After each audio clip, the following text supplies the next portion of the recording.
अहोई अष्टमी की कहानी। अहोई अष्टमी पर्व से संबंधित विभिन्न पौराणिक कथाएं प्रचलित है। इन कथाओं को पूजा करते समय स्त्रियां एक दूसरे को कथाएं सुनाती हैं। अहोई अष्टमी का व्रत इस बार 5 नवंबर 2023 रविवार को होगा। इस दिन सभी माताएं निर्जला व्रत रखकर अपने बच्चों की दीर्घायु के लिए व्रत रखती हैं। तो चलिए शुरू करते हैं। कथा नंबर 1। प्राचीन काल में एक साहूकार था जिसके 7 बेटे और 7 बहुएं थी। इस साहूकार की एक बेटी भी थी जो दीपावली के अवसर पर ससुराल से मायके आई थी। दीपावली पर घर को लीपने के लिए 7 बहुएं मिट्टी लाने जंगल में गईं, तो ननद भी उनके साथ जंगल की ओर चल पड़ी। साहूकार की बेटी जहाँ से मिट्टी ले रही थी उसी स्थान स्याहू अपने बेटों के साथ रहती थी। खोदने पर गलती से साहूकार की बेटी ने खुरपी से स्याहू का एक बच्चा मार दिया। स्याहू इस बात पर क्रोधित होकर बोली, मैं तुम्हारी कोख बांधूंगी।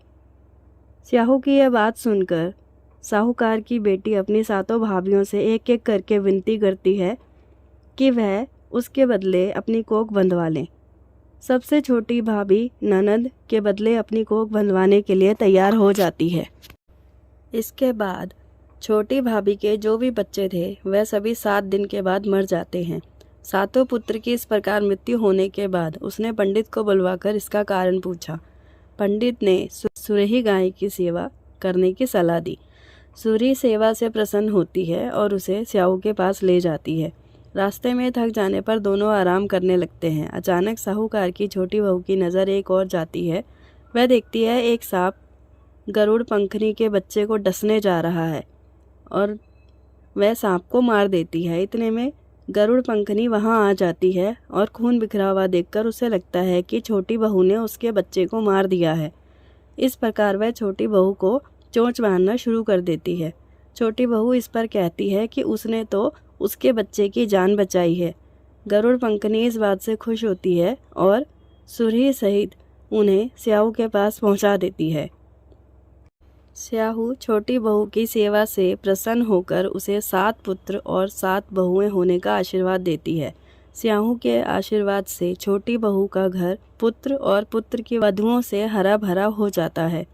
अहोई अष्टमी का अर्थ एक प्रकार से यह भी होता है अनहोनी को होनी बनाना, जैसे साहूकार की छोटी बहू ने कर दिखाया था। कथा नंबर 2। दंत कथा के अनुसार एक बार एक औरत अपने 7 पुत्रों के साथ एक गांव में रहती थी। एक दिन कार्तिक महीने में वह औरत मिट्टी खोदने के लिए जंगल में गई। वहां पर उसने गलती से एक पशु के शावक को अपनी कुल्हाड़ी से हत्या कर दी।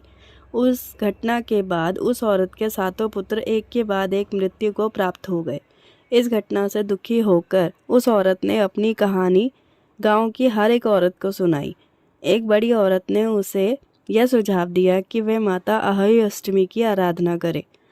पशु के शावक की सोते हुए हत्या के पश्चाताप के लिए उस औरत ने शावक का चित्र बनाया और माता अहोई अष्टमी के चित्र के साथ रखकर उसकी पूजा करने लगी। इस औरत ने 7 वर्षों तक अहोई अष्टमी का भी व्रत रखा और आखिर में उसके 7 पुत्र फिर से जीवित हो गए। अहोई माता की जय।